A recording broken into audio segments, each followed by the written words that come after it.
So welcome everybody. This is a kind of a spin on Alive at the Hive. So today we're going to sort of feature two of our beekeepers in our club. And if anybody in the future wants to be featured, let us know, and we will come out to you and highlight and showcase what you're doing out at your hive. So today we're really fortunate to have Hiroshi and Lynn, two of the members of the club who are 2/3 of the horizontal hive connection, the special interest group in the club. So just so you guys know, if anybody is keeping bees in horizontal hives or is interested in joining Hiroshi, Lynn, and Diane, who I'm sure is online this morning, you're welcome. So the goal today is to sort of just sit back and kind of have some fun and learn a little bit from two people that are horizontal hive users, and they're going to be talking about the Layens Hive. And Hiroshi and Lynn, we welcome you and thanks for coming today. Well, thank you for the invitation. Guys, just on the technical front, we also have our walking microphone today with Rich Redmond. He's our queen breeder for our program. If you have a question in the field, please say it out loud. Rich will repeat it over the microphone, and then we'll get the guys to try and answer it to the best of their knowledge. Both George and I will also prompt in questions as we see things and ask some technical fact too. So there's no dumb questions out there. This is a complete learning exercise for myself. I'm interested in this style for school groups. I'm particularly interested in the way they treat the hives for varroa management. Okay, so any questions, just shout them out. And I forgot to introduce the two of us. So I'm George. I'm the CCBA president, and this is Tim Ferris. He's the chair of the lead of the innovation committee, and the two of us make up 2/3 of Alive at the Hive team, and our third person is Alicia, but she's working today, pouring coffee for people. So that's us behind the desk here. So I'm going to turn it over to Hiroshi and Mark. Oh my goodness, yes, Hiroshi. We have a single person doing all the tech stuff today who is more than capable of doing it all himself. I'm sure he's not.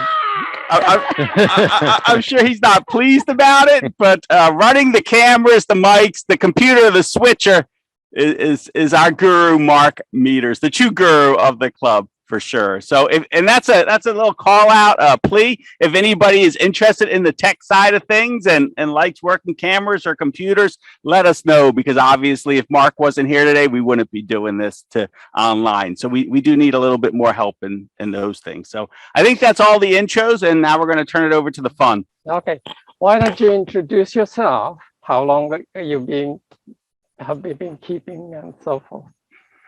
I'm Lynn Arnold, and I've been keeping, this is my second year with horizontal hives, my 5th year with beekeeping, with all other kinds of hives, Langstroth and top bar hive, Apame hive. But I am really learning to love the horizontal hive because it's easier on my back. So Okay. much easier. Oh, I'm Hiroshi. I'm doing the beekeeping about 7 years. This is 7th year, and the first horizontal I had was the 2nd year, and then doing successfully last 3 years. I managed to learn how to keep bees this way. When you see the like a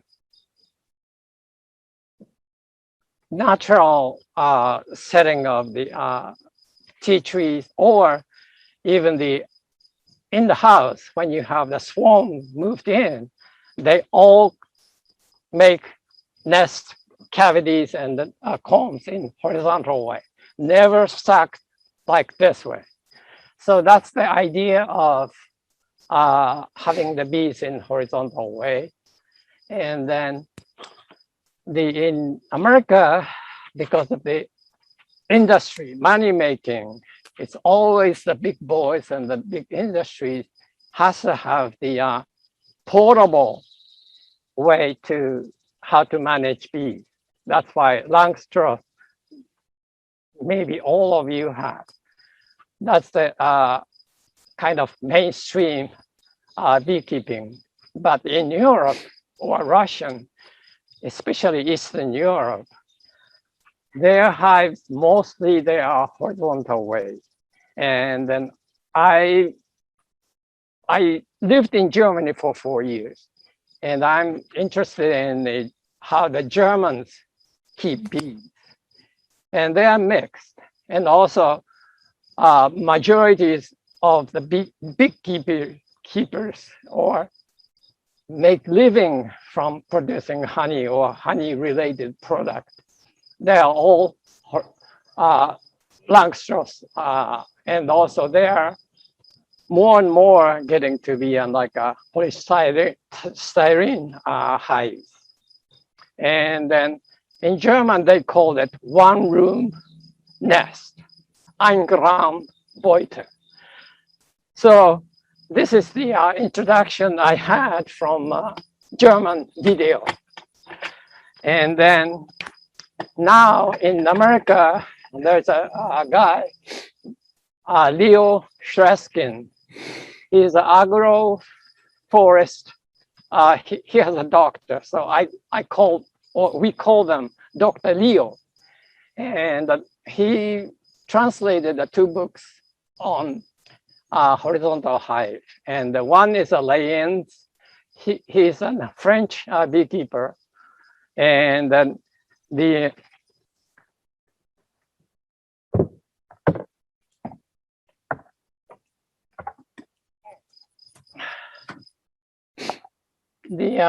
frame, they call them, they are called Lynn's hive, Lynn's frame.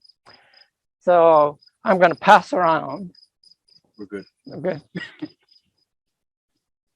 Hiroshi, just while you're walking around, what bee stock do you have in the hive?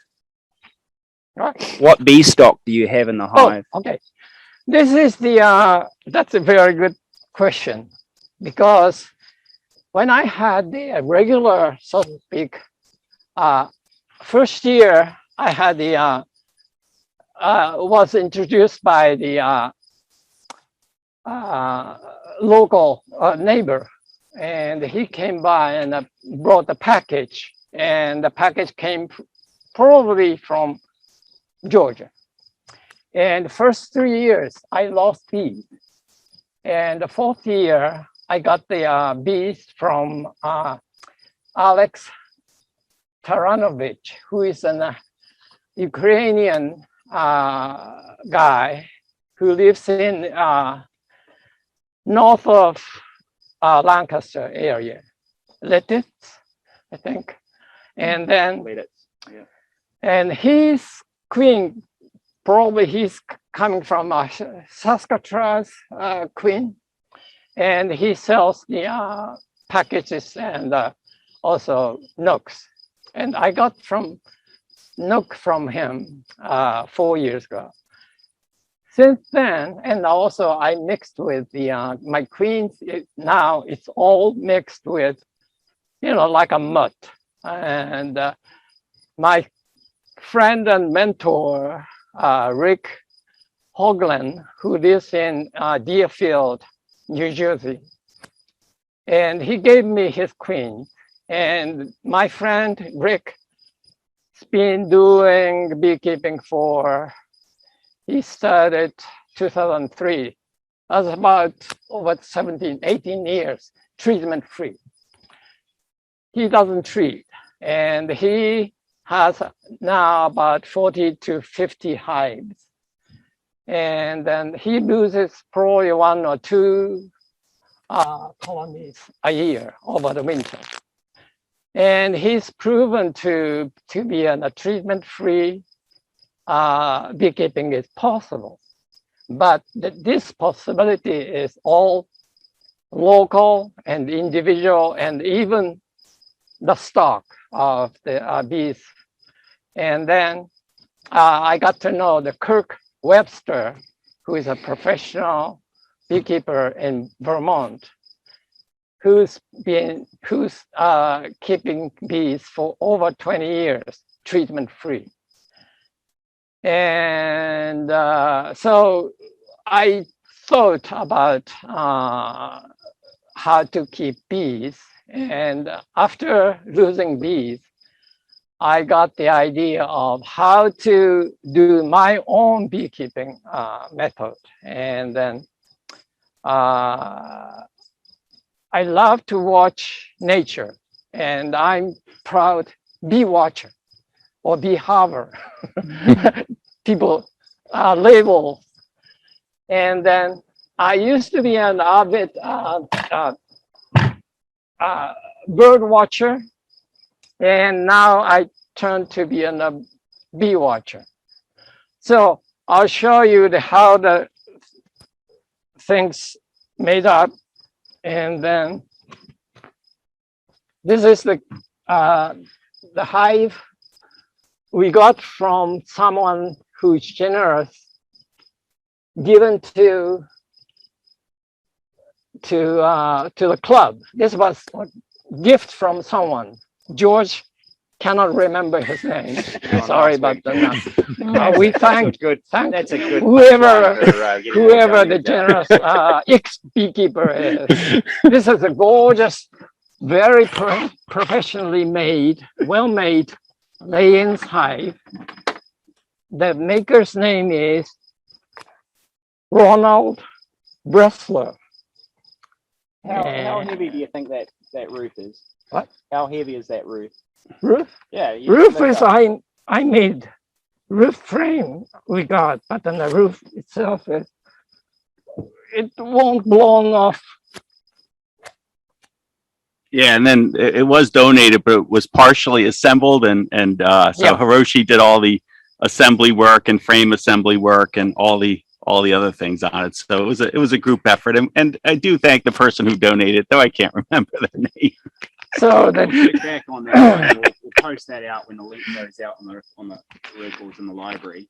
So Hiroshi, that looks like a moisture box to me. Yep. Is that what this is a moisture quilt, they call, and the temperature on top of the I guess this is the brood area frames, 91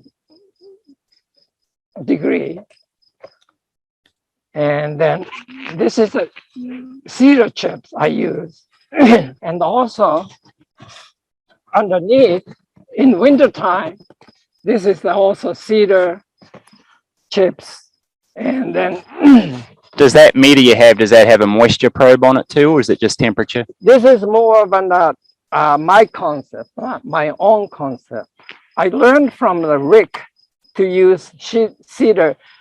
People use like a wool blanket or whatever, even the diaper to absorb the moisture. And in wintertime, when you see the underneath,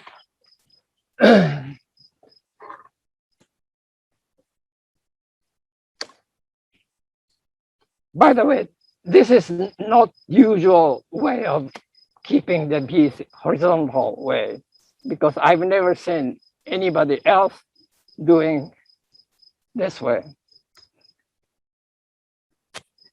And usually bees are hanging around underneath. Hiroshi, can you pass that to Rich, please? And then Rich, can you just tilt that up on angle so that they can see the screen underneath it, even if you move some of the shavings? Yeah. Rotate right around. Come in front of the hive, mate. The camera's Which above way? you. Use This the way? above camera. Yeah, there you go. And then in wintertime,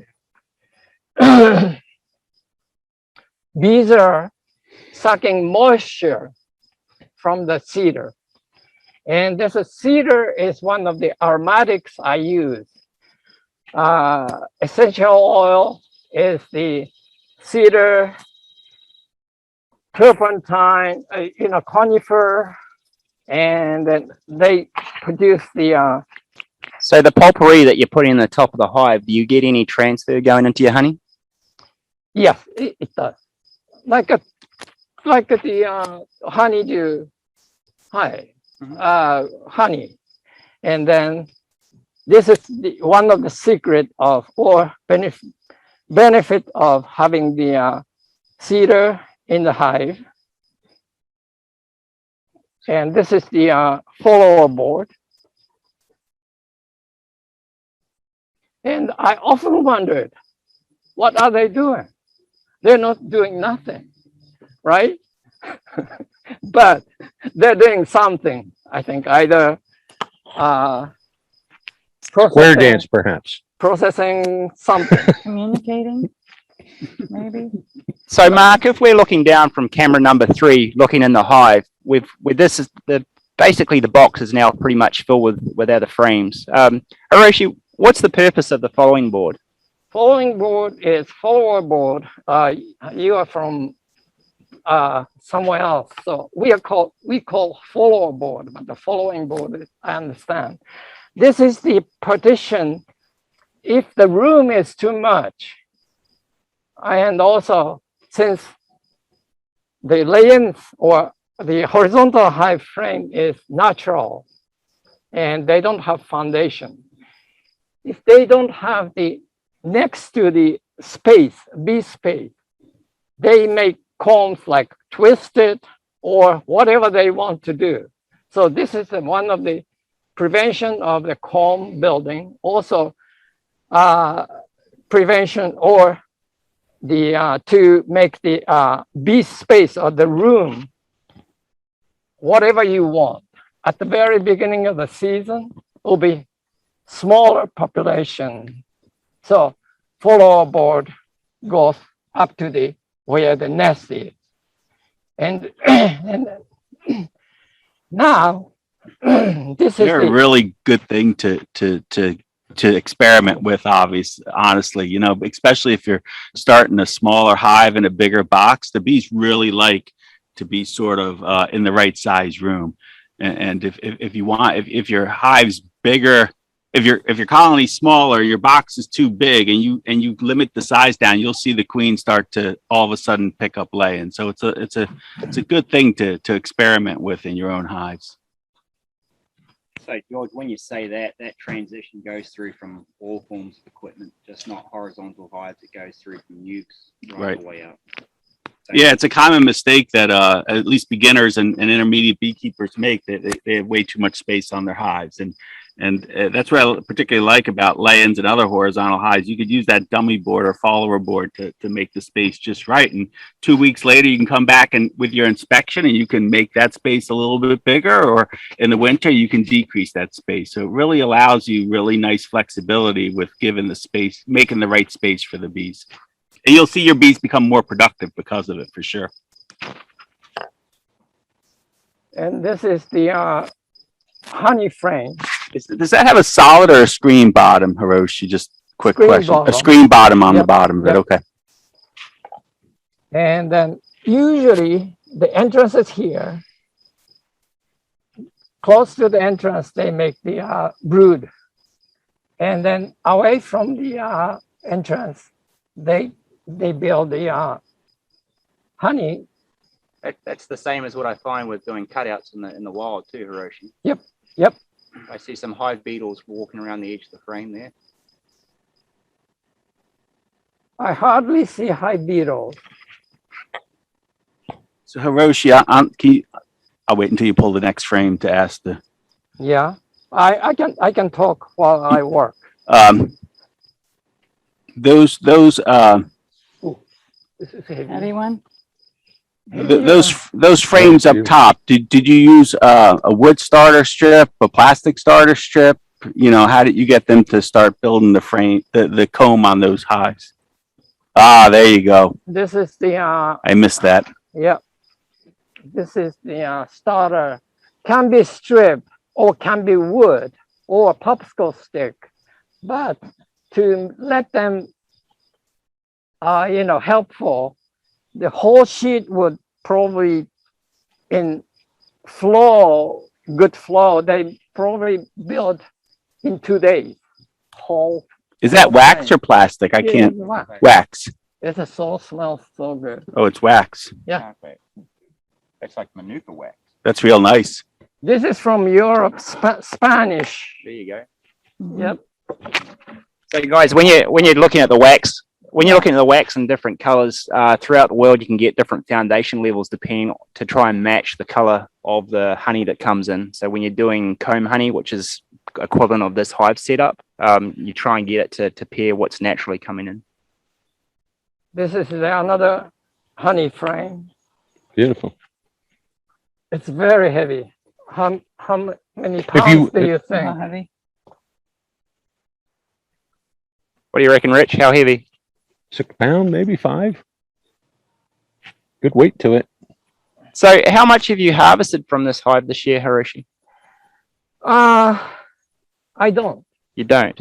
Okay. She does. She does. Oh, that's a good answer. Yeah. How much do you harvest from this hive this year? 4 frames? Well, I've for a Four. full frame. 4. I have like 48, like I use 12-ounce jars. Yeah. 48 12-ounce jars from what Hiroshi has given me this year so far. Yeah. So trick question for you. How do you extract it? Do you have a modified radial extractor or do you crush it or I how do you have do it? the extractor that Dr. Leo sells on his site for this frame. So is that done tangential or is it just a really wide radial? It's a wide radial. Yeah. So I can do 3 frames at a time. Okay. So the philosophy of, so to speak, natural beekeeping, as you know, there's 1, 2, 3, 4, 5, 6. Usually the extraction I do is in May before the flow starts to make the comb, drone comb available. So leave the enough honey, and so that's the. So Hiroshi, on the previous frame, I noticed there was a lot of drone foundation that they're naturally building Yeah. at the bottom, and it was the same on the last 4. Like I see that we're getting close to the brood chamber, and they're doing like lane size for reproduction. Yeah, if you let the bee manage their own hive, they do whatever they want, because if they feel we need more drone, they build the drone comb. And if you give the full foundation with this 5.9 hexagon, then they will probably do like all worker size comb and then drone, if they need to, they just modify the wax foundation to draw, like a draw a little bit higher or deeper. Sure. And then, so that's the one thing. Guys, the reason why I asked that question, when you're dealing with thick tropic honey, which is the heavy honey, they're actually using a larger cell now rather than drone. There's a size above that, which is on a pink plastic frame when you buy standard plastic frames. Yeah. And that's to reduce the suction of the cell. So sometimes you can prick, or when you're capping, you can prick the individual cells, and that will release the surface tension of the honey and it'll actually extract easier. Yeah. So sometimes if you're struggling, say the honey's gotten cold and you want to extract, even depending on your hive setup, you can actually get a pricking tool, which is just a little roller that goes across your frames and actually just breaks the suction on each cell. Yeah. So those, industrial technology or technical knowledge I don't have, because of I don't care much for the extracting honey, because of I want to watch bees, how they live. So that's my weak area. This is another honey frame, which is not capped, but it's all honey, as heavy as the capped honey. Those bees, I know it's probably not related to the hive, but they're very calm. They're not running on the frame, or they look very content, Hiroshi. This is one of the advantage of having the horizontal hive. And also honey. Lynn's hive. Right. And you're not Frame breaking apart has the- boxes either, right? Yeah. So when you break apart boxes, you're gonna Oh, you're not disturbing the colony at all. So Right. there's no honey removal. So they're not angry. Right? They're not hungry. Yeah. Can you see The the frames are pushed frame close is together. all- and Hiroshi's their beekeeper. So what better world would you want?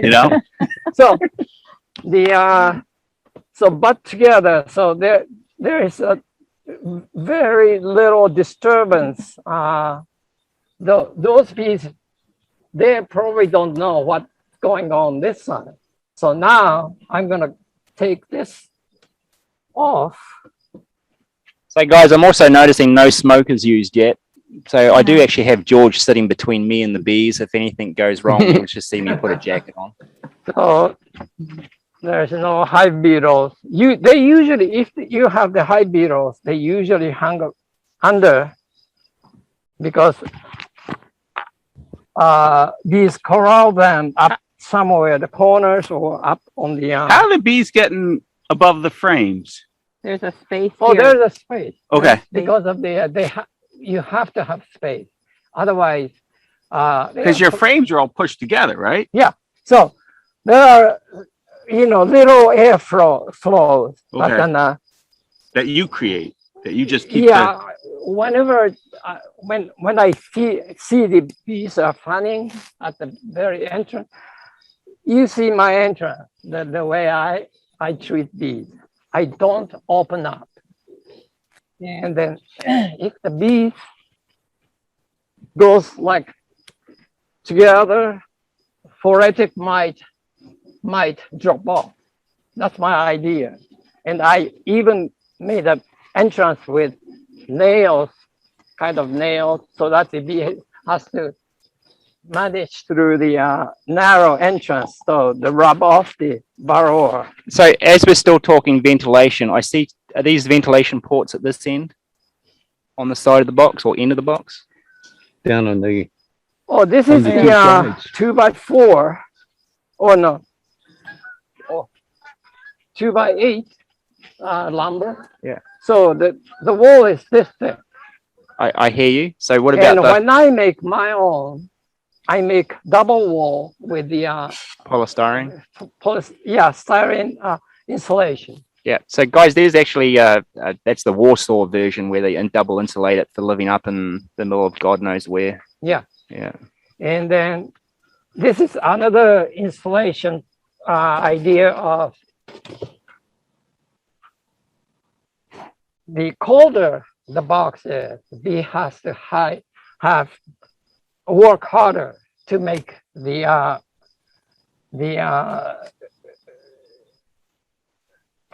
heat. the heat to keep the brood and queen about 92 degrees. So open bottom is the silliest idea to keep bees. And then when you see the tree trunk, there's a little hole, and the top and bottom is probably just insulation. So that's the idea of having the bottom and the styrofoam. And in wintertime, I close up. And also on top, I put the styrofoam insulation on top of it. So guys, as Hiroshi's saying, if you actually get the chance to do a cutout of the tree, usually there's about 5 or 6 inches of debris in the bottom of the hive that they've either collected in, and it's just a mass of insulation for them. This in is the natural idea. cavity. Same idea. So I feel in wintertime more to and you lay that yeah. whole box on top of this box then and put the lid on top of that? Okay. one more question on construction. Is it rough sawn surface on the inside? Because I see a lot of propolis on the shim there. I think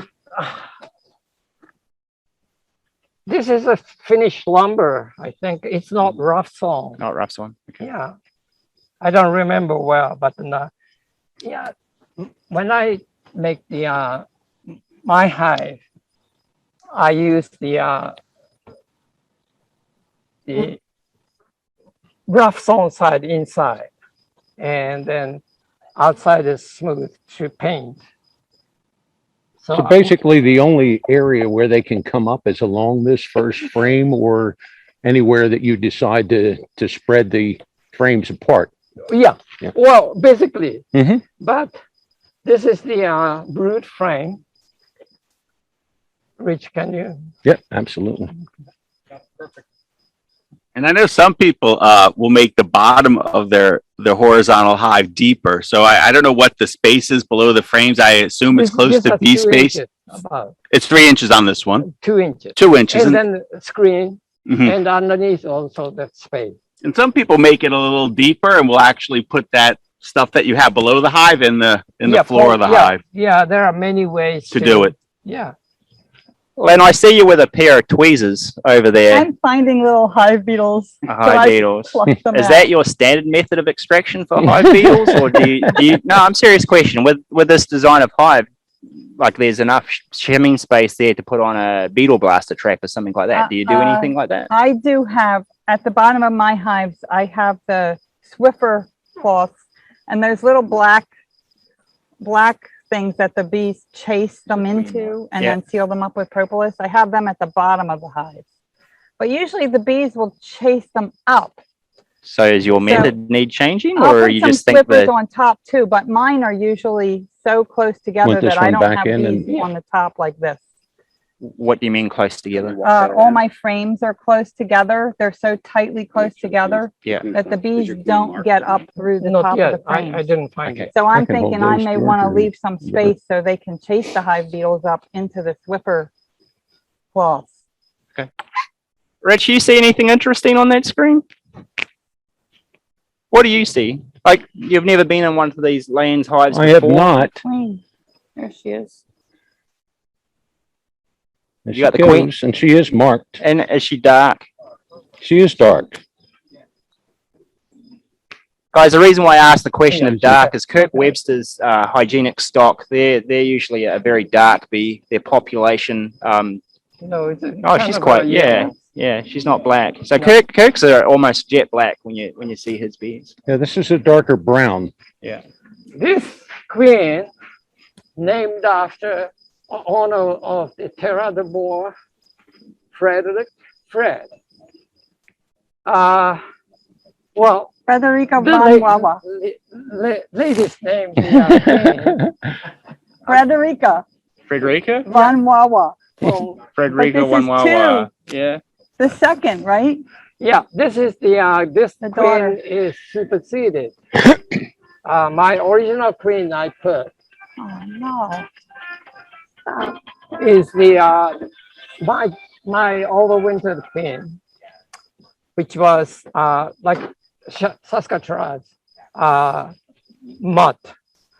And in July, this queen, this hive swarmed. It swarmed. So okay, that's a great leading question then. So it swarmed. So what is your swarm prevention? Like for me, I usually allow larger spaces, right? I'll reduce the brood boxes down. I push my hives down to a 5 or 6 frame unit in the spring. I do that as a standard method over 400 or 500 hives. So what is your swarm management for this hive? This comes to the difference. Commercial beekeeping like you do. So we have us. Talk about swarm management, mate. Oh, we have a question. Yeah. The question is Microphone's on. on the top of this frame, there's very little honey at the top. Yeah. And in the traditional at the top of this frame. Yeah. Because that's the natural way, George. Yeah. The bees. Come on. on. in a hive cutout that you see, like this is very similar to a tree cavity. The honey's at the bottom, so your brood's actually at the top, where the warmest part of the hive is. In wintertime, they move. I put the frames a little bit different configuration. I put the honey frame both sides of the brood net. And then in natural, this is the natural way, and this is a brood frame instead of honey frame. So they move around. Now in the winter, will they move more of it to the top of this frame, or will it still be on the side? Yeah, when the brood emerges, hatches, they fill the honey. The top. Yeah. Okay. Yeah, more. And then it's probably a transition time. To the back of the hive. Oh, sure. I'm gonna. Does that have larvae in it? Yeah, I'll walk that one around. Oh, okay. This is a queen queen frame. Queen frame. Yep. Queen was here on the right side. Oh yeah, there's the queen, a yellow. Yeah. Yellow mark. Is that truly a yellow queen? Yeah, this is Yellow a year? superseded. No.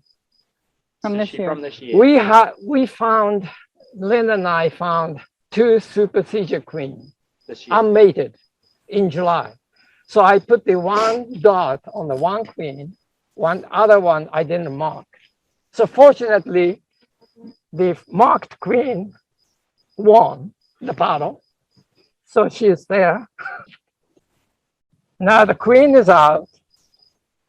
How to treat the my bees. This is the basically honeybee healthy. I use honeybee healthy as a vehicle to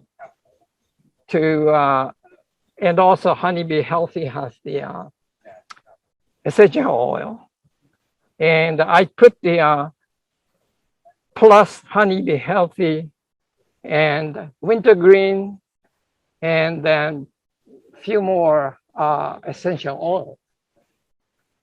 So this is the basic mite treatment I do. And also I would probably do the, since we don't have a,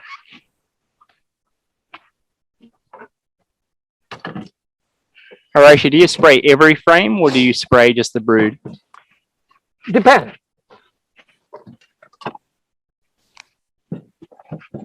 It depends on the, I see you've got sugar powder over there. Is that your normal method of? can you, so this is the powdered sugar I use for the mite count. And then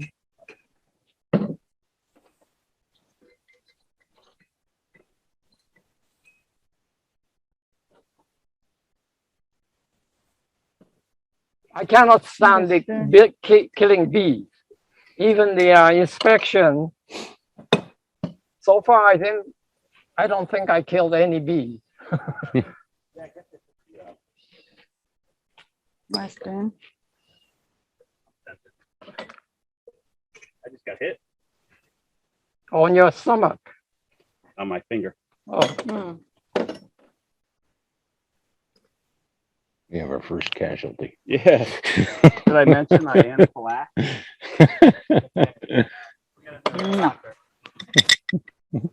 I'm gonna anaphylaxis. No, I'm just kidding. That's not funny.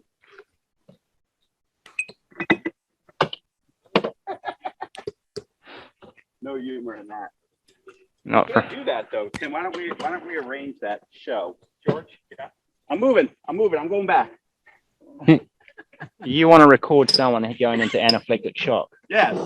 It may improve audience. So George in his spare time is going to be an ambulance chaser. He's going to be a retired doctor that's going to be chasing ambulances So these what days is for the anaphylactic shock. I'll bring up You're a a pen. legend sometimes. keep, Can you imagine that show if we actually had someone go into anaphylaxis? Think about it. You're going to get them to No. sign a video waiver before they get Thank you. done? Yeah. Thank you, but no, I'm good. You think it improve ratings?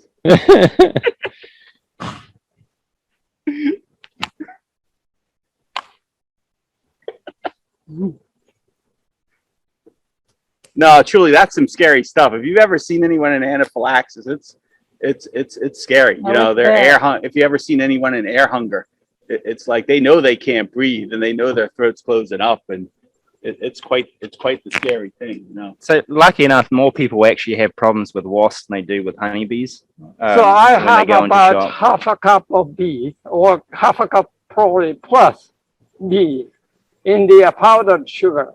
So when you say half a cup Hiroshi, you're talking 300 bees? 300 plus, yeah. Doing a sugar Because shake. this is more than half a Yeah. cup. Now, did you get that off a frame that was brood, or was it a mixed frame? Then the brood frame. Brood The frame. queen is safe here. Next, I use the next frame, the Okay. brood frame. So the bees who carries the mites are usually what you call young Yeah, usually the young nurse bees. young Yeah. worker bees who carries the brood, and the mites are usually on there. Are the mites going out the top there, Hiroshi, as you shake or no? No, there's a screen. Bloody big screen. You have your hand over it, right? I just see the sugar coming out, and I thought you were going to try to convince me there's no mites in there. Oh, right. Good point, George. You're okay. We're going to get a really nice low mic count, guys. That's good. There's none. Sorry, Hiroshi. So one of the aspects is because it's the design of the hive, realistically, it's a smaller bee population. So I would be expecting a low mite count anyway. So usually when I do Yeah, mite that's checks. the idea. Yeah, We are talking about the swarm control sure. before. So we don't control swarm. We encourage swarm and make a lot, Fruit break.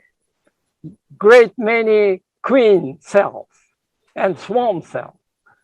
That's one of the key of natural beekeeping in natural way. So keeping the bees industrial, making money as a livestock is not my idea of beekeeping. But you get those swarms before they leave, right? Where I live, I collect probably 80% of the swarm, capture them. I don't let them go. And I have few tricks to do that. And one of the tricks this year I learned is tagging. Tagging is the disrupt the communication by making noise.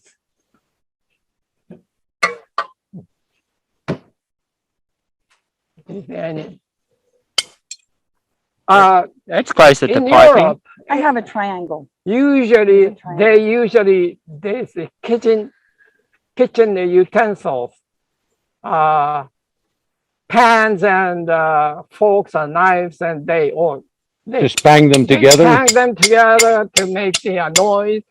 And I have the prayer bowl. I'm a Buddhist, basically. Mhm. Emit the very special frequency, the sound, and it's very nice. But then when you catch the swarm early enough, when you bang and then tell them where the home is, you bang near the home. Believe it or not, they come back. It's hard to believe. So guys, a little bit more on that. So there's actually studies with the labs in Japan where they'll record waggle dances on the cluster of a swarm. So waggle dances are usually done around 265 hertz. And then you have piping, which is a higher frequency again, which is queen to queen communication. So in Germany, they've actually been able to do a CNC machine with a polystyrene bee that emits out at 265. And they can actually stop bees from going to a direction. They haven't been able to orientate it to a new direction yet. So about 5 years ago, I actually built a robotic manipulator as a study with Cornell. And that was basically working on solar declination, which is the movement of the sun through the day, and basically putting a cell phone vibrator in the hive and doing that transition. So if you want to get it more into the electronics, you can actually set up a frequency inverter, put out a pulse wave that will disrupt the communication in the area around your hive, so the bees won't actually swarm. Can you repeat that? But does that relate to a particular tone, Tim? Is it a particular note, or is it just a frequency that's? Well, okay, so when I say frequency, so what we're listening to in sound is different levels of frequency that our eardrum picks up and converts that over to noise, right? So their communication inside a hive when it's pitch dark is all done by vibration. That's why we say don't drop a frame, right? Because that triggers a vibration going through the hive. How aggressive you are with moving frames in your hive, those are all triggers for the bees. So when you're looking at, there's quite a few studies done on the waggle dance. A Karl von French, I think his name was, the German who won the Nobel Prize for it. They learned this information a long time ago. And now there's particularly in Japan and Germany, there's some labs that are doing quite a bit of study on it.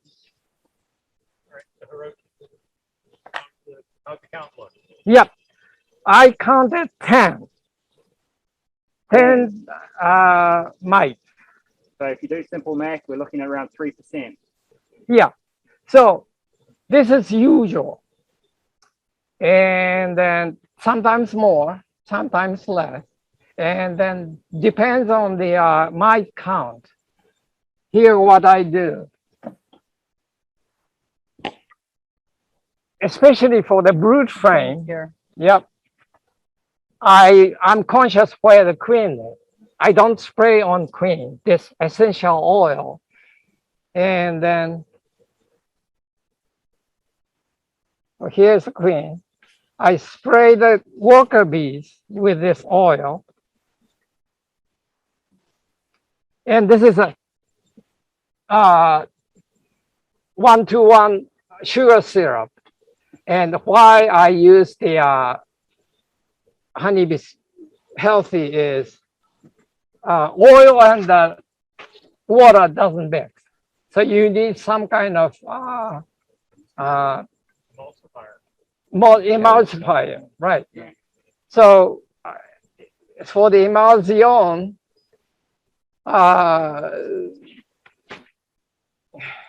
what's that stuff? Lecithin, right? So I can make my own, but then it's there to buy, so I buy them. So Hiroshi, how does the spray work? Is it inducing hygienic behavior where they're like biting the mites off the other bees, or is it drowning them on side of the bees? Like, how does the spray work? Yeah, I used to use the powdered sugar to fog them and then encourage them to clean each other. So that's the hygienic behaviors encouragement.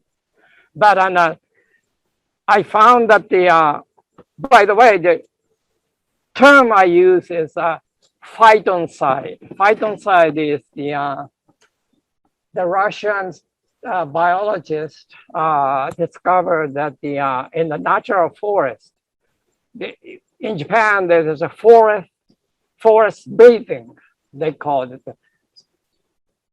You know, breathe the aromatic turpentine or whatever the forest emit in the forest. Air breathing is my idea of let them breathe or let them contact with the essential oil. I have white pine in our property, and also neighborhood has a lot of yews and a larch and then spruce.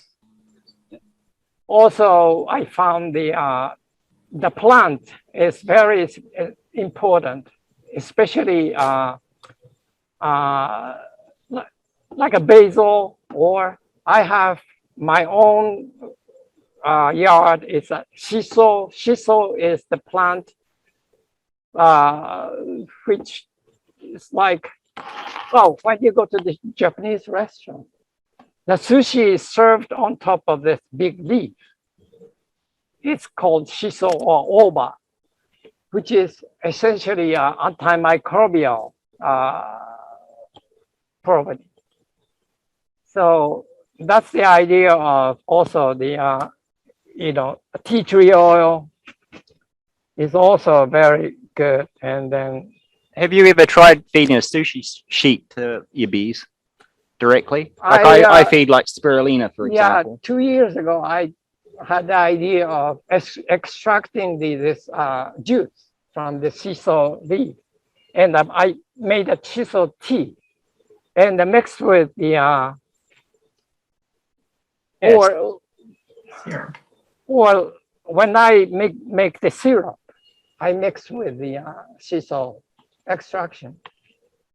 Also, that I cannot prove scientifically, so I did the experiment.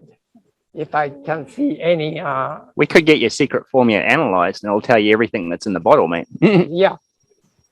So I'm not a scientist, and I just hobby beekeeper. So I do my own way of, So Hiroshi, that's mite treatment you're spraying on there? yeah, hope. The,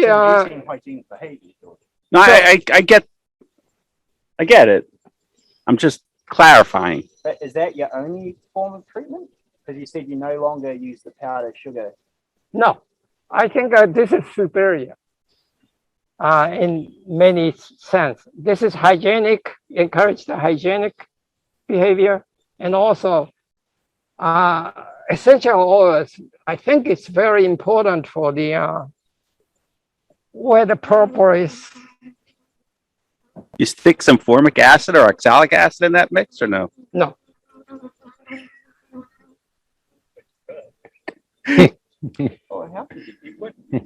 You shouldn't. You could, I assume. See, my hope is, I like the spray bottle though. I like it. my hope is in Asia, there's an Apis cerana. It's a species of, well, mellifera, the honeybee. It's the Asian honeybee, guys. And also in Primorsky, the Eastern Russian, there's a Russian bees, black bees. They tolerate, they coexist with mites. And 100 and maybe 1,000 and maybe how long, I don't know. But they came to, you know, this is typical, my ideal way of seeing world. What if I do like this? Since mainstream of the American beekeeping is kill mites, mite is a problem. But the proof is, like a Kirk Webster, he's doing although he probably lose 1/3 of the mite, the colony every year. The first year he did it, he lost 95% of his hives. Yeah, 20 years ago he did. 20 years. And the next year he lost 70% of the hives. Because it is not only the varroa mites, but the trachea mites back then. That's the time Kirk Webster changed his concept of beekeeping. Although he keeps beekeeping over 20 years and then self-sufficient and then make good living out of keeping bees. Although he says about 1/3 of the bees he might lose bad year. And but what he has now is, as he's saying, is very resilient stock. Yeah, his bees are, thanks to Frank, we breeded Kirk Webster queen this year.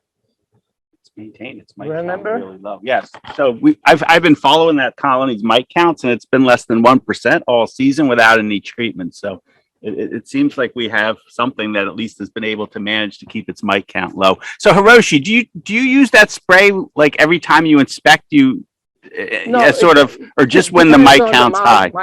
Got it. Okay. Now in August and September, probably the mite count is more. Mm-hmm. So I use more. Now what happened if you had a mite count on that hive of 30 today, right? I mean, some people would say 3 is okay in September. It's getting late in the season. But what happened if you washed or sugar rolled to 30? What would you do? Would you do anything differently at that point, or? From my short experience, they probably die. Guy, his name is Hiroshi. That's my content. That hive would die, but would you do anything different as far as your management of that hive at that point, or no? No, I used to learn. I let them die, and then I do the biopsies afterwards. And then sometimes a lot of population of big hive and the dies, typically they die from varroa. Right. And then, believe it or not, next, I have now, my history of the winter survival was the last 3 years, 4 out of 6, 5 out of 6, 10 out of 12.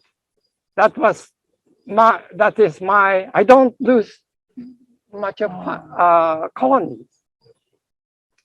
Since once I found this Russian breed and then appropriate queen breed, I think it also this treatment. I mean, Hiroshi's using a lot of IPM, you know, genetic stock, brood break with swarming, whatever's in his green spray bottle.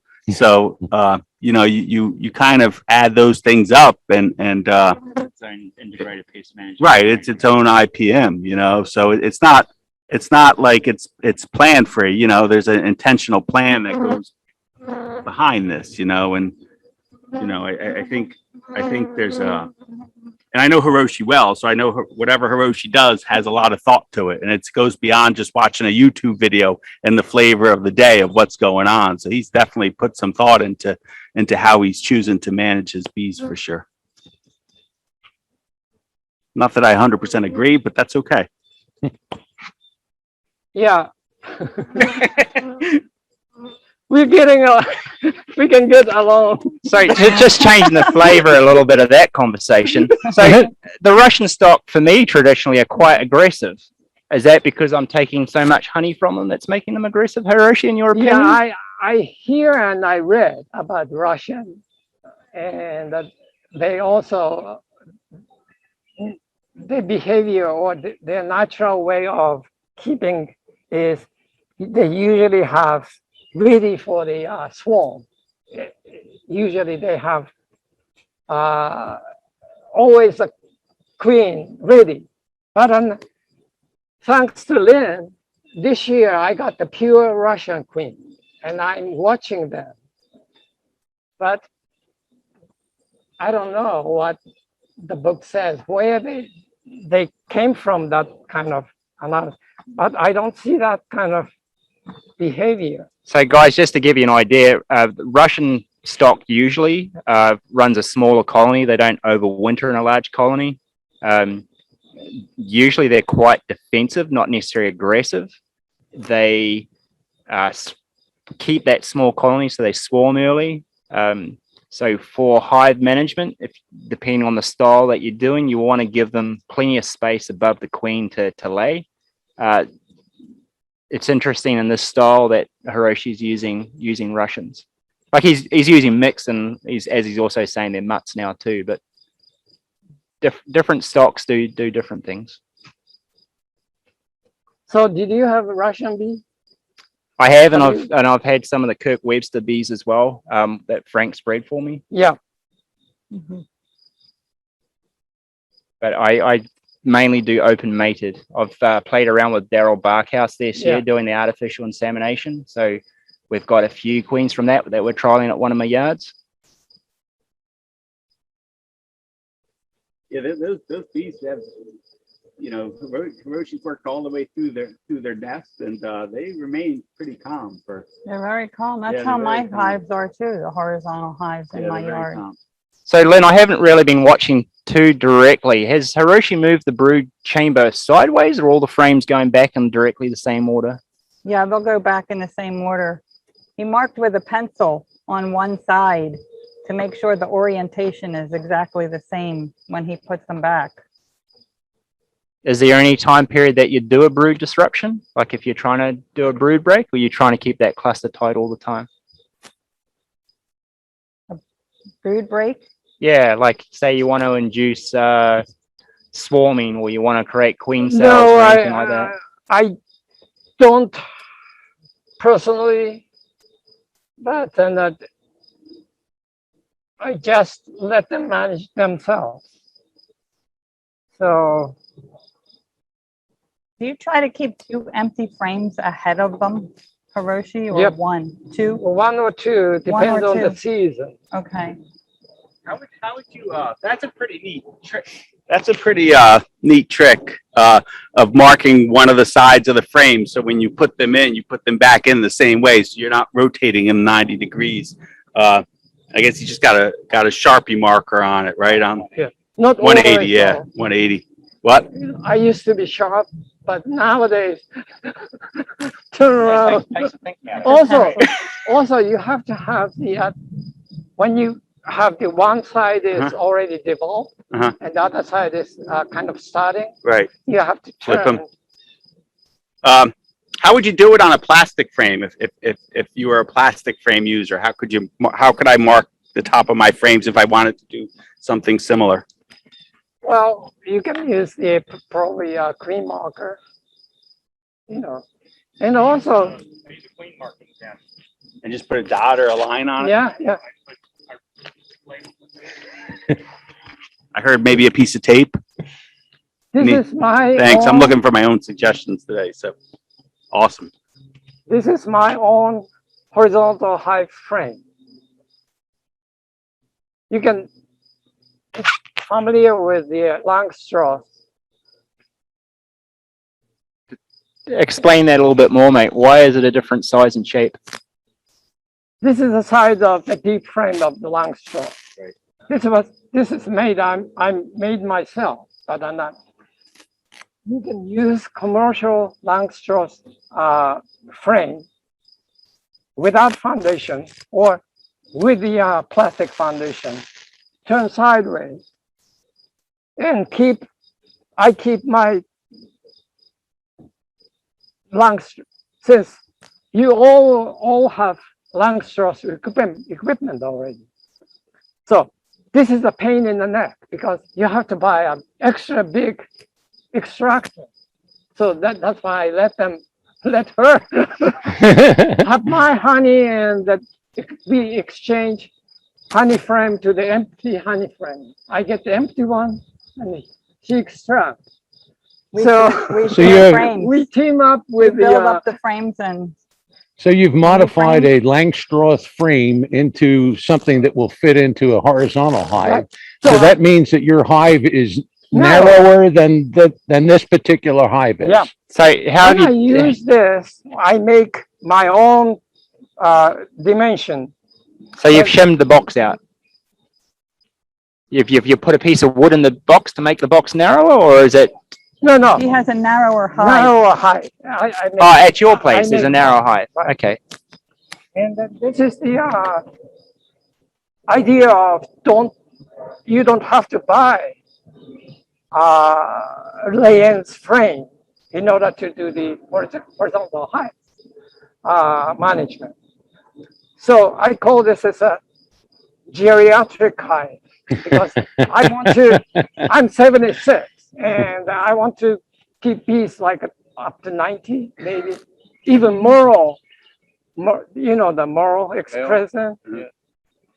He can have hives with this frame because you can do the wheelchair or whatever the, you don't have to. That would break not his heavy. investment of his hive lifting machine that he's got Right. built. So you don't need a lifting machine.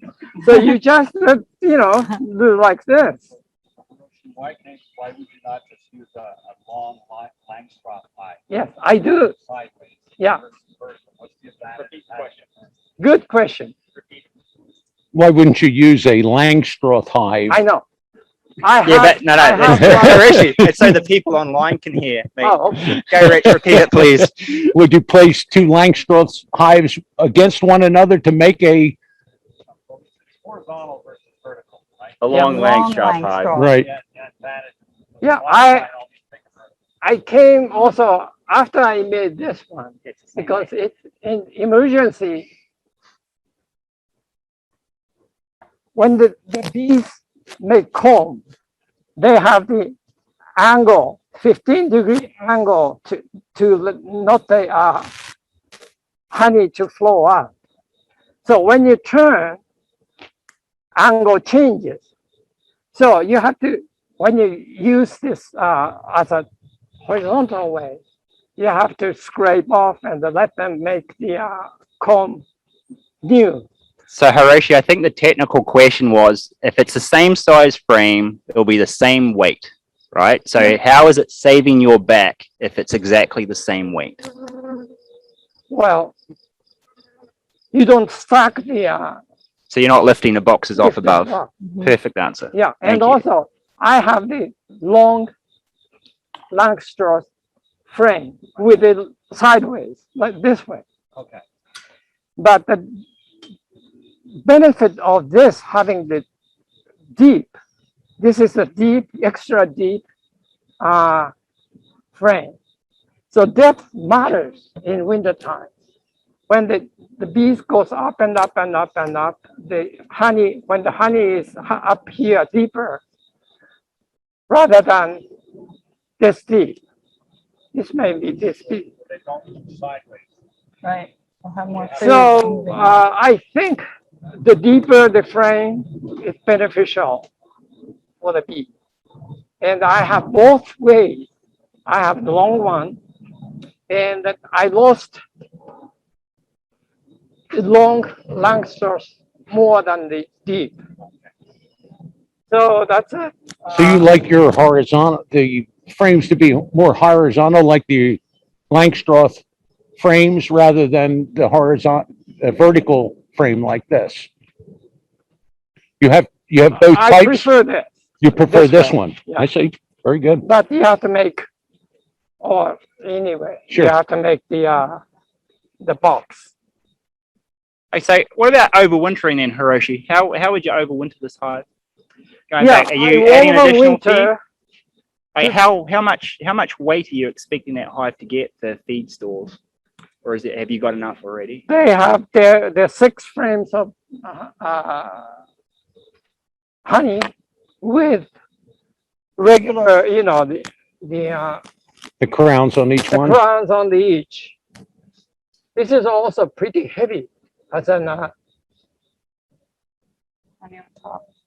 honey on top. And this is also a brood box, and they are filling the empty with honey, started to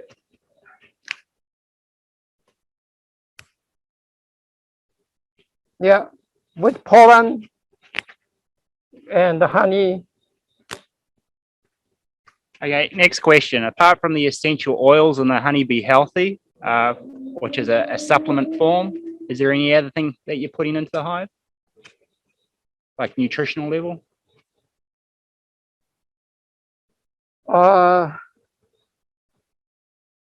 Do you feed any other supplements? Do you put in?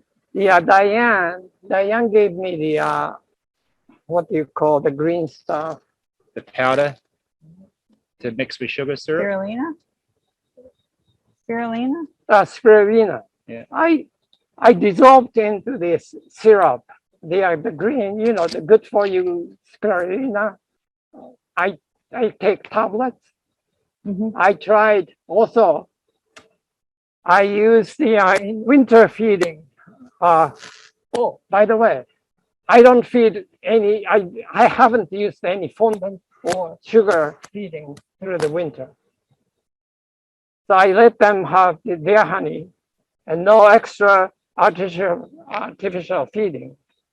I believe take the most of the honey out and supplement with the sugar. It's a bad idea, my opinion, or my Your observation. way of Yeah. keeping bees. And also, last year, past winter, I had a very sad experience with one of the Saskatchewan's queen hive died late March. And when I examined, none honey was left. None. It's all licked clean. And then I realized that maybe Saskatchewan's, they are more active throughout the winter. Yeah, they do an early spring build-up. More honey. Yeah. So I learned lesson, and I dumped the bees on top of the frame. None bees are killed. Although I have alcohol, but I use the alcohol to see the mites. And this way you don't have to, people say this is inaccurate, but in my way of beekeeping, that's enough to know the mites count. It doesn't have to be accurate. Yeah, it's going to be close enough for your style of beekeeping. Yeah. That's great. Mark, do we have questions on the computer? Yeah, hi Papa, it's me, Kimiko. Oh, I assume says hello. Online. And what are the advantages over a horizontal hive that uses regular deep frames? So rather than the lens hive, just a standard horizontal that's using the Langstroth hive, their frames. Oh, we talked about, Which right? I think we answered, yeah. Yeah. Okay. Rich, we got questions out in the field that you want to walk around and repeat? Anybody questions? Think big, guys. And also, Hiroshi's been doing this do for a long have time. Langstroth beehive, which I struggle. The third year I had a double hernia operation, and that was the year I hated it. I asked my wife to help.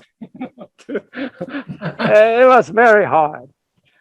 So this is the way I think I'll keep bees from now on. But I do involved with George's, queen rearing program. And also, when you let them make queen, this is usually at the end or at the bottom, you can cut off the queen cells very nicely. And usually they're big. And then Yeah, it's an advantage of using You a had a natural wax. natural, yeah, Yeah, comb. instead I of plastic appreciate his foundations. approach That to when they light make all management. those swarm cells, With you just this take a style knife of and hive and and cut where the 'em out. frames kind of abut directly, it so seems Rich, what's the limiting in question, Rich? That's what we're getting right Yeah. now. So I appreciate Hiroshi's approach to IPM. I'm wondering, however, if you wanted to do some of the more, I'll air quoted, common mite control Mhm. methods with this style of hive where the frames abut, it seems like there's less access. So like if you're doing a thymol or some of the other approaches, Right, that right. might be a limiting factor. How might you adopt some of those more common mite control methods with this Yeah, style of hive, okay. if that's possible? And hopefully Yeah. that question made sense. I know the beekeeper in Europe, they still use the oxalic acid spray. What I learned at the first year in winter, the Warren showed us the syringe. They have the oxalic acid. They on the seam. They Dribble. The OA dribble. 5 mil per seam dribble, and I killed all the bees. So since then, I stopped doing the oxalic acid. But in Europe, instead of this, you can use the oxalic acid dribble as a mist. They spray and then put it back. And each frame they treat with oxalic acid. Vapor, it's difficult because there are, maybe you can do it, but then I have the screen bottom. Maybe you can close it, and maybe you can use one of those upper entrance to fog. I don't know. I don't have the experience. So But in your I- experience then, like Formic Pro or Thymol or things that require kind of maybe more ready access to the top of the frames or like an OAV, that's not easy to do with this style. because I've never used. Okay. I don't have the experience with, but in theory, you can put the strips in between, two Gotcha. maybe. I don't, if your opening was a little larger, I could see vaporizing this. I don't see why. If you could put put a bottom on it, slide a bottom on it or put it on a piece of plywood somehow, or even something, you close it up and you could vaporize this. I don't know how I would use Apigard or Apivar Life or Formic on this. I'm not sure. Gotcha.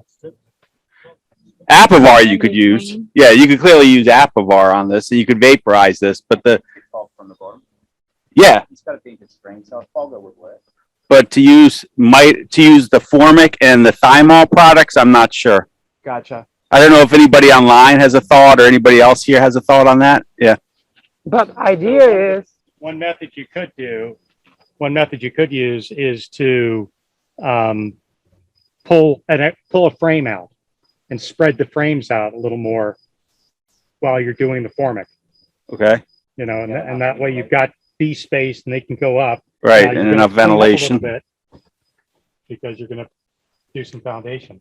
It's a thought. If you had to use 2 pads, you're only going to go in there. You're only going to treat them for a week, and they're not going to build much fur comb in a week. So maybe, yeah, if you spread out the frames. Yeah.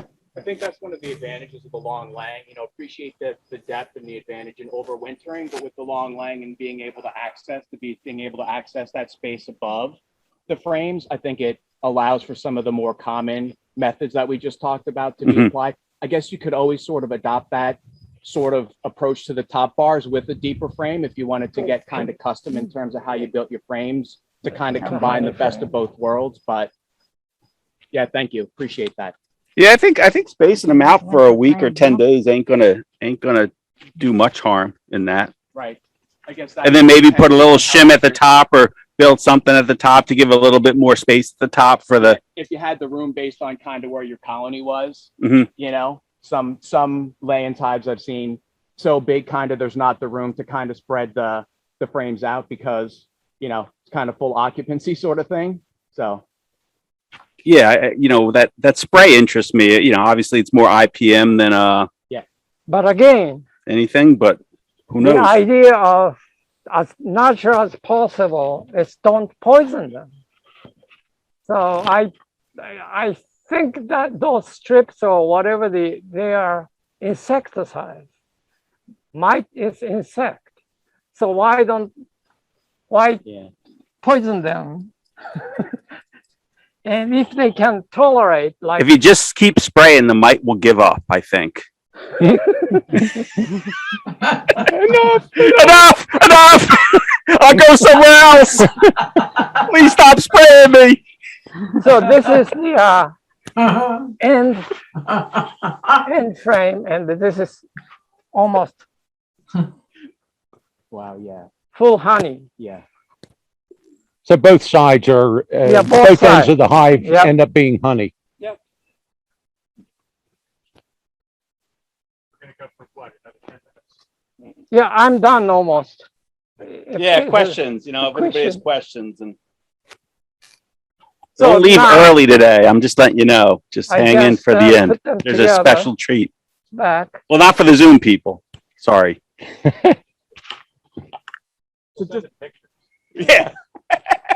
Same ones Just out. to summarize then, in terms of winterization, he approaches it from kind of closing up that screen bottom board and putting a more full quilt box on top, so to speak, to kind of give that insulation and yet kind of wick that moisture away. I think he's putting an insulation board on top. Hiroshi, you're putting an insulation board on top of your quilt boxes? Yeah. Okay, thank you for clarifying. This- Yeah, I missed that. This box is new to me. Last year, the George asked me to keep this as a club horizontal hive. And I have 2 nooks, horizontal nooks. And I overwintered two nooks. And then this spring, Lynn and I put nooks to this. It was like an 8 frame or 6 frame. I think it was 8. 8 frame nook we put. Now, end of the summer, it grew and we harvested about 4 to 5. Yeah, so that was given to the club, and I didn't know how to keep bees in it. So I knew Hiroshi did horizontal hives, and I said, hey, would you mind sort of, being the beekeeper for this hive and potentially doing something like this, So if anybody's out there interested in sort of some of these alternative hive sort of designs and wants to sort of set one up at one of our apiaries and manage it, the club will buy it, and I'd really appreciate anybody. I'd love to get one of those AZ hives, sort of going. So I know, again, if anybody has an interest in that, I'm all up for it. So just let me know. I have a question. I'm a little group. So is this hive? I had looked into Dr. Leo's before, Oh, I did. already. like in the Oh, beginning of beekeeping and the understanding the horizontal hives. So what I got from the region we live in is, do you get the ones that are insulated with the lamb's wool because of the like water repelling nature? And I guess how does that work with if you're quote building it yourself, or if you would prefer to just buy one of them? Well, I think if you're handy enough, it's easy enough to make the hive itself. And the shipping cost is phenomenal because they're heavy. Oh, she can answer you. $100 for shipping. Okay. I did buy one with the wool Like from inside. him? From Dr. Leo. Yeah, I had, that's what I looked at. Yeah. And We- like, do you suggest the wool? Not necessarily. Okay. Is I found that ants got in there. yeah. Yeah, and Bugs also can get in there. Can you guys explain that a little more? Is the hive actually lined by wool, or is it just in between the layers of timber? How's it done? It's Like, in like no between other wool two sort? layers. 2 layers. And I think it's 2 inches of wool that's inside. So instead of polystyrene being petroleum based, it's a natural yeah, the idea is insulation. to be natural wool or cotton or whatever styrene. I use styrene because it's Easy. makes sense. Yeah. and So it's not- this actually it makes the walls of the hive about 3 inches, 3.5 inches thick. Mhm. And lambs are cute. They are. Agreed. We domesticated them, so we have to shave them. Yeah. What do we do with the wool? We stick it in a hive. Or make socks. Of course it does. That's why I like Rich. He agrees with everything I say. So you don't need lambs. No, you could use alpaca possum hair wool. if you want. I had a beaver. Use I have 2 human beavers. hair. You could go get horse hair? hair You from, could go yeah, right the way through. horse hair. Yeah, dude. George doesn't- Yeah, I was about to say, it's like, I don't know if I'd be that helpful. But back to seriousness of this. We chatted on Bee Chat last night about potentially over the winter, the club or some individual members sort of getting together and having sort of a day when we build these things, so we could sort of take advantage of the assets in the club to help people build these, because they are quite expensive. And I do think that's a bit of a barrier, Yeah, when they they're talking $500 and $100 of shipping to basically build a hive that would probably cost, 30 or 40 bucks worth of material to build. So, Exactly. Mhm. yeah. That would be So, fun. Stay tuned. That was chatted about on Bee Chat last night. So, Hiroshi and I are also experimenting with, I haven't made mine yet, but making hives like this out of cedar chests. Those old cedar Oh. chests. I have beautiful chest hive. There you go. yeah, and you could buy the wood on Marketplace for basically nothing. So anyway, I think I'm getting a sign from the technical guru that it's time to tie this up. And any last words of sage advice, Hiroshi or Lynn, about this? Yeah, also Last words. there are many ways to keep bees, but the principle is the same. Give them as natural as possible, in my opinion. And you have to have queen has to have a room to lay. And the worker bees has to have enough nutritional food to eat. And also drone population is very important. I think culling the drones or green frame, it's a sin in my opinion. So although they claim they are their natural way to kill mites, but then I think it's in the whole colonies concerned. I think that green frame is Any last minute thoughts, Lynn? Not really. I'm running 2 of these at home, one smaller and one bigger with 22 frames. And I have 2 divider boards in each one. And underneath I have 2 screws at the bottom of the divider board with hardware cloth so the bees can't get through. That way I'm trying to keep 2 queens in 1 hive. So that's an experiment for me. So your board doesn't go to the bottom all the way down. You just have the wire mesh to take up Yeah. the 2-inch gap. For circulation, for air circulation, especially for the winter too. So that's an experiment this year. Did you do it last year, the previous year? No. I just had 1 colony in each hive. So we'll push all our nukes together, for example, to share the same heat. And they have vented screens at the bottom, so you get that not queen pheromone because that's passed on by touch, but you get added pheromones through the hive that are airborne. Yeah, just one of the experiments I'm doing. And did you learn anything today, Tim? Yes, that I need to get a larger extractor if I want to get into that regular beekeeping from a commercial perspective. Even though the frames are necessarily light, the box itself is quite heavy. So putting it into some of the locations that I have bees would be a little hard unless I start doing helicopter landings here that I do in New Zealand. Share the mic. I do like it. It's a different form of beekeeping. I think it's nice for school programs that we run. But in saying that, your beta hive, which is just right across there, that resolves the lifting issues as well. Between Rich and I, we're running about 95 nuke boxes this season for a queen breeding program, and that is another way of reducing weight. So many different management styles, lots of different techniques, equipment out there that you get to choose from. Not necessarily in my line of beekeeping, but I'm here today to learn more. And I know that 80 to 90% of the club are backyard beekeepers who have 5 or less hives. So I really sort of encourage people to sort of, don't have 3 or 5 Langstroths in your backyard. Why don't you try, a Layens hive or a horizontal hive or an AZ hive? It's a great way to learn, and learning's best done sort of. I learned so much from Hiroshi over the last couple of years. So if you're interested in learning more or doing more or working with the horizontal connection, get in touch with Hiroshi, Lynn, or Diane, and become part of that group.